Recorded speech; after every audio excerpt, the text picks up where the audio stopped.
بسم اللہ الرحمن الرحیم۔ السلام علیکم ورحمۃ اللہ وبرکاتہ۔ میری جائے پیدائش ضلع سانگڑا پاکستان ہے، جہاں میں نے آنکھ کھولی، شعور کی منزلیں طے ہوئی تو معلوم ہوا کہ ہم ہندو مذہب سے تعلق رکھتے ہیں۔ مندر جانا، ہولی اور دیوالی منانا، یہ سارے کام بچپن ہی سے اپنا لیے۔ ہم 5 بھائی تھے اور میں اپنے بھائی میں تیسرے نمبر پر تھا۔ گھر پر سب سے زیادہ مذہبی میں ہی تھا۔ ہمارے یہاں گاؤں میں ہندو کے علاوہ مسلمان بھی آباد تھے۔ میں ایک متشدد ہندو تھا اور مجھے مسلمانوں سے سخت نفرت تھی۔ میں گوشت نہیں کھاتا تھا اور ہر اس چیز سے نفرت میری گٹھی میں شامل ہو گئی تھی جو مسلمانوں کو مرغوب تھی۔ میں باقاعدہ اپنے ہندو دوست اکٹھے کرتا اور ہفتے میں ہم 2 بار خوب اہتمام سے مندر جایا کرتے۔ اسی دوران میں نے گورنمنٹ ہائی اسکول سانگڑے سے میٹرک کر لیا۔ میٹرک میں اچھے نمبر حاصل کیے تو حیدرآباد کے ایک کالج میں داخلہ مل گیا۔ یوں کامیابی کا سفر جاری رہا۔ آخر میں نے میڈیکل کی تعلیم مکمل کر لی۔ پڑھائی کی مزید 5 سال مکمل کر کے میں جامشورو میں ہاؤس جاب کرنے لگا۔ والد صاحب کی وفات کے بعد میں نے گاؤں میں کلینک کھولنے کا فیصلہ کر لیا۔ بھائیوں نے جگہ بھی خرید لی، لیکن اس دوران ایک عجیب اتفاق پیش آیا۔ میرا ایک دوست ایک دن میرے پاس آیا اور کہا کہ کراچی میں امراض قلب کے ہسپتال میں ملازمتیں موجود ہے، تم بھی ساتھ چل کر قسمت آزماؤ۔ لیکن کراچی کے نام سے مجھے خوف آتا تھا۔ سن رکھا تھا کہ وہاں ہندو کو مار دیتے ہیں۔ میرا خوف کا یہ عالم تھا کہ جب بھی دوستوں نے کراچی گھومنے کا منصوبہ بنایا، میں نے صاف انکار کر دیا۔ مجھ پر اس قدر ہیبت غالب تھی کہ میں کراچی کبھی نہیں گیا۔ خیر، اس بار دوستوں کا اصرار اتنا بڑا کہ میں انکار نہ کر سکا اور کراچی پہنچ گیا۔ کراچی آنا دراصل میری آنکھوں سے کفر کی پٹی اتارنے کی پہلی گھڑی تھی۔ یہاں دوستوں نے میرے فارم میں بھی بھر کر جمع کرا دیا۔ میں نے احتجاج کیا کہ میں گاؤں میں کلینک کھولنا چاہتا ہوں، لیکن انہوں نے میری ایک نہ مانی۔ اللہ کی قدرت مجھے اندھیروں سے روشنی کی جانب لے جا رہی تھی۔ میں اس سے بچنے کی کوشش کرتا رہا، مگر کہتے ہیں کہ نہ، وہ وہی ہوتا ہے جو منظوری خدا ہوتا ہے۔ درخواست جمع کروانے والوں کی تعداد اچھی خاصی تھی۔ 1 مہینے کے بعد ہم سب کا انٹرویو پروفیسر اسد اللہ کنڈی نے لے لیا۔ ڈاکٹر اسد اللہ دیندار آدمی تھے۔ 35 امیدوار چنے گئے، جن میں بھی شامل تھا۔ پروفیسر صاحب نے کہا، میری تعلیم کارکردگی کو سراہا اور کہا کہ اسپتال میں چلے آئے۔ میں نے انکار کرتے ہوئے کہا کہ گاؤں میں کلینک کھولنا چاہتا ہوں، لہٰذا آنے کا سوال ہی نہیں پیدا ہوتا۔ دوسرا مسئلہ یہ ہے کہ میں کہاں رہوں گا۔ یہ تو دوستوں نے فارم زبردستی جمع کرا دیا اور نہ میرا کوئی ارادہ نہیں تھا۔ پروفیسر صاحب نے کہا، آپ ہماری پیشکش ذہن میں رکھیے گا، آپ کے پاس وقت ہے۔ میں بالکل نہیں جانتا کہ مہلت دینے میں اللہ تعالیٰ کی کیا حکمت تھی۔ بہرحال میں واپس جا کر ہاؤس جاب کرنے لگا۔ کچھ عرصے بعد پروفیسر اسد اللہ کنڈی کا فون آیا۔ انہوں نے پوچھا کہ آپ آ رہے ہیں یا نہیں۔ میں نے جواب دیا، سر فی الحال میرے لیے ممکن نہیں ہے۔ اسی طرح بات ٹل گئی۔ انہوں نے پھر فون کیا، لیکن میں راضی نہ ہوا۔ جب میری ہاؤس جاب کا 11واں مہینہ چل رہا تھا تو میں کراچی گیا اور پروفیسر صاحب سے تفصیلی نشست ہوئی۔ انہوں نے فیصلہ کن انداز میں پوچھا، آپ کو آنا ہے یا نہیں؟ اگر نہیں آ سکتے تو ہم یہ جگہ کسی اور کو دے دیں گے۔ میں انکار کر کے ہسپتال سے باہر نکل آیا۔ اللہ کی شان دیکھیے، وہی میرے گاؤں کا ایک دوست مل گیا۔ اس نے مجھے دیکھ کر بڑی حیرت سے پوچھا، یہاں کیا کر رہے ہو؟ میں نے بتایا کہ یہاں ملازمت مل رہی ہے، لیکن رہائش کا مسئلہ ہے۔ دوست بولا، رہائش میں دوں گا، تم میری ساتھ ہی رہو۔ اب میں نے پیشکش ٹکرانا مناسب نہیں سمجھا اور ہسپتال میں ملازمت کر لی۔ بھائیوں کو یہ کہہ کر قائل کیا کہ میرے ماہر امراض قلب بننے سے گاؤں والوں کو سہولت ہو جائے گی، لیکن مجھے کیا معلوم تھا کہ دوسروں کے دلوں پر تجربات کرنے والے کے دل پر بھی ایک اللہ کی توحید اثر کرنے والی ہے۔ اب میری زندگی میں انقلاب آنا شروع ہوا۔ ہسپتال میں کام کرنا دراصل مجھے اندھیروں سے روشنی کی طرف لے جانے کا بہانہ تھا۔ ایمرجنسی وارڈ میں 24 گھنٹے کے دوران 2-3 اموات ہونا معمول تھا۔ ایک دن جب پہلی مرتبہ میری ڈیوٹی ایمرجنسی وارڈ میں لگی تو کیا دیکھتا ہوں کہ ایک مریض کی طبیعت اچانک بگڑ گئی۔ ہم اس کا علاج کرنے لگے، مریض کے عزیز و اقارب بھی آواز بلند قرآن مجید کی تلاوت اور درود شریف کا ورد کر رہے تھے۔ مجھے یہ دیکھ کر حیرت ہوئی، لیکن یہ بات میرے دل و دماغ میں نقش ہو گئی۔ دوسرے دن پھر ایمرجنسی وارڈ میں میری ڈیوٹی لگی۔ اب جیسے ہی کسی مریض کی طبیعت خراب ہوتی ہے، میں علاج کرنے کے ساتھ ساتھ عزیز و اقارب سے کہتا، بلند آواز میں قرآن پڑھو۔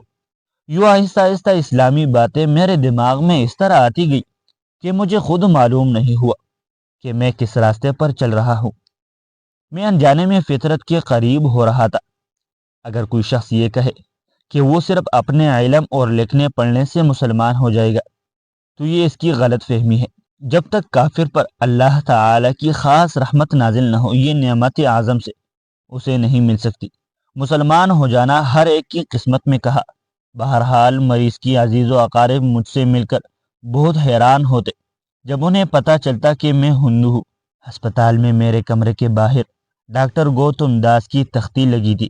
جب وہ اپنے بچے مریض کی خیریت دریافت کرتے تو میں کہتا، انشاءاللہ اللہ بہت جلد شفا عطا فرمائے گا۔ تم قرآن پڑھو اور مریض کے لیے دعا کرو، اللہ سب ٹھیک کر دے گا۔ مجھے خود بھی معلوم نہیں تھا کہ اب میں دوران گفتگو اللہ کا نام بار بار لیتا ہوں۔ ایک دن میری ملاقات گلستان جوہر کے ایک خاندان سے ہوئی، جن کی ایک ادیڑ عمر خاتون بیمار تھی۔ میں نے فرائض نبھائے اور خوب اچھی طرح ان کی دیکھ بھال کی۔ مریض کے ساتھ شفقت دیکھ کر انہوں نے کچھ عرصے بعد مجھے گھر آنے کی دعوت دی، اور یوں یہ سلسلہ چل نکلا۔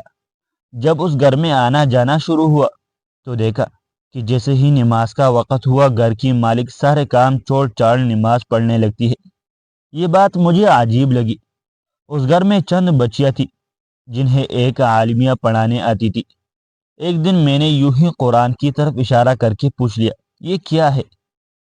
وہ ادیڑ عمر خاتون بولی، یہ قرآن مجید ہے۔ میں نے پکڑنے کے لیے ہاتھ بڑھایا تو قرآن پیچھے کرتے ہوئے کہنے لگی، جب تک وضو نہ ہو اسے ہاتھ نہیں لگا سکتا۔ میں حیران ہو کر بولا، کیا یہ اتنی اہم چیز ہے؟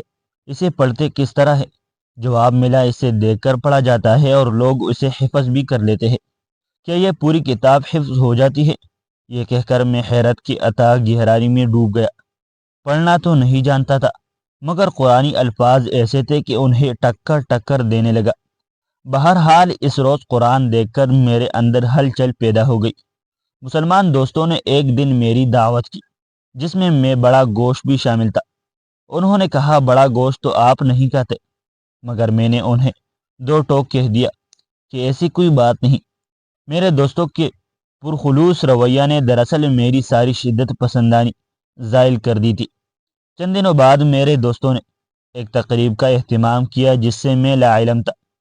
جب میں وہاں پہنچا تو انہوں نے بتایا، تم مسلمان ہو گئے ہو، بڑا گوشت کھاتے ہو اور اسلام کے حوالے سے گفتگو کرتے ہو۔ یہ کہہ کر انہوں نے مجھے ایک قرآن پاک تحفہ میں دے دیا۔ میں نے یہ شاندار تحفہ قبول کر لیا۔ دوستوں کی بات صحیح تھی، میں اندر سے مسلمان ہو چکا تھا، لیکن ابھی مجھ میں اتنی ہمت نہیں تھی کہ اس امر کا اعلان کر دیتا۔ یہ تھا بھی بڑی مشکل کام تھا۔ مجھے اندازہ تھا کہ اپنا مذہب چھوڑ کر مجھے بہت سی مشکلات کا سامنا کرنا پڑے گا، لیکن یہ حقیقت ہے کہ اسلام کی کشش مجھے کھینچ لی جا رہی تھی۔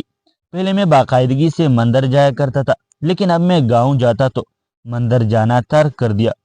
والدین یا رشتہ داروں نے یہ بات محسوس کر لی۔ ماں کبھی پوچھتی تو میں موضوع بدل دیتا یا بات ٹال دیتا۔ دراصل مجھے ان بتوں سے نفرت ہو گئی تھی۔ کچھ عرصے بعد تو یہ کیفیت ہو گئی کہ گاؤں میں ایک دن ٹہرنا بھی محال ہو گیا۔ جی چاہتا صبح ہوتے ہی بھاگ جاؤ۔ اب گھر والوں کے شک کو آہستہ آہستہ تقویت ملتی گئی۔ دراصل میں نے ہولی اور دیوالی بھی منانی چھوڑ دی۔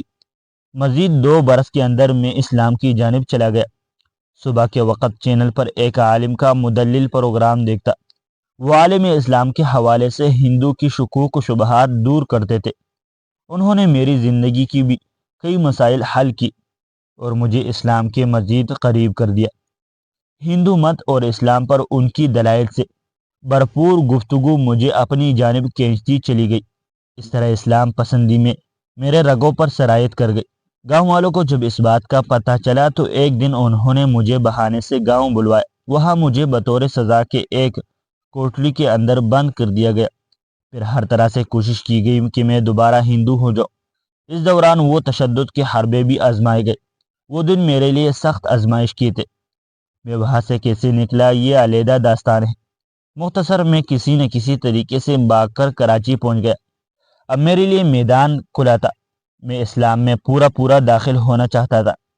چند لوگوں نے کہا کہ یہ بیوی بچوں کی طرف لوٹ جاؤ، مگر اسلام چھوڑ کر نہ، میرے لیے موت کے برابر بن گیا تھا۔ ایک دن کراچی کے معروف دینی دار ایک مفتی صاحب کے ہاتھوں میں نے اسلام قبول کیا۔ وہ میری زندگی کے ناقابل فراموش لمحات تھے، الفاظ انہیں بیان کرنے سے قاصر ہے۔ مفتی صاحب نے پوچھا، آپ کیا محسوس کر رہے ہیں؟ میں نے جواب دیا کہ آپ اپنا ہاتھ کھولیے۔ انہوں نے ہاتھ کھولا۔ میں نے کہا، اگر اس میں روئی رکھ دی جائے تو کتنا وزن ہوگا؟ جواب ملا، نہ ہونے کے برابر۔ مفتی صاحب، ایسی ہی کیفیت میری ہے۔ میں خود کو روئی سے بھی ہلکا محسوس کر رہا ہوں۔ یہ حقیقت تھی۔ مجھے یوں لگ رہا تھا جیسے میرے جسم سے تمام بوجھ ہٹ گئے۔ اب مجھے نئے سرے سے زندگی ملی ہوئی۔ دوسرے دن میں نے گاؤں فون کر کے گھر والوں کو خوشخبری سنائی۔ ان کا رد عمل بڑا سخت تھا، مگر اسلام جیسا سچا دین پا کر مجھے اب کسی کی پرواہ نہ تھی۔ میں نے بھائیوں اور بیوی بچوں اور ماں کو چھوڑ کر خود کو اسلام کے آغوش میں دے دیا۔ اس کے بعد جب قرآن سمجھ کر پڑھنے لگا تو زندگی گزارنے کے راز منکشف ہونا شروع ہوئی۔ آج میں ماضی پر نظر ڈالوں تو حیران ہوتی ہوں، ہم بھی کتنے بے وقوف تھے نا، کہ ہم مٹی سے بنے بتوں کے سامنے کھڑے ہو جاتے، 10 منٹ ایک کے سامنے اور 20 منٹ دوسرے کے سامنے، اور ہر ایک کو خوش کرنے کی کوشش کرتے۔ تعصب کی عینک پہننے کے باعث ہماری عقل بھی سلب ہو گئی تھی، مگر اللہ نے مجھے دکھا دیا کہ جو ہدایت پانے کا فیصلہ کر لے وہ اسے مایوس نہیں کرتا۔ یوں اللہ تعالیٰ نے اپنے خاص کرم سے مجھے حضرت محمد مصطفیٰ صلی اللہ علیہ وسلم کی پیاری امت میں شامل فرما دیا۔ اب میں اللہ کے رسول صلی اللہ علیہ وسلم کے حالات زندگی پڑھتا ہوں تو ایمان کی حلاوت میں مزید اضافہ ہوتا ہے۔ ہمارے پیارے نبی کریم صلی اللہ علیہ وسلم زندگی گزارنے کے تمام طریقے قرآن اور حدیث میں چھوڑ گئے ہیں۔ ان پر عمل کرنے میں ہماری دنیا اور آخرت کی بھلائی ہے۔ آج میں مسلمان نسل کو کفار کے نقش قدم پر اور کیبل انٹرنیٹ کے منفی استعمال کا دل دادا دیکھتا ہوں تو بڑا دکھ ہوتا ہے۔ مسلمانوں سے میری یہی درخواست ہے کہ خدا را اسلام کو وراثت میں ملی شے کو سمجھ کر اس کی ناقدری نہ کرو۔ اپنے اعمال و اخلاق اسلام کے سانچے میں ڈال لو۔ یہ اسلام اگر قرآن و حدیث کے ذریعے محفوظ نہ ہوتا تو آج تباہی و بربادی تمہارا مقدر ہوتی۔ اللہ تعالی ہر مسلمان کو ٹھیک طریقے سے اسلام کی اصولوں پر چلنے کی توفیق عطا فرمائے۔ آمین ثم آمین۔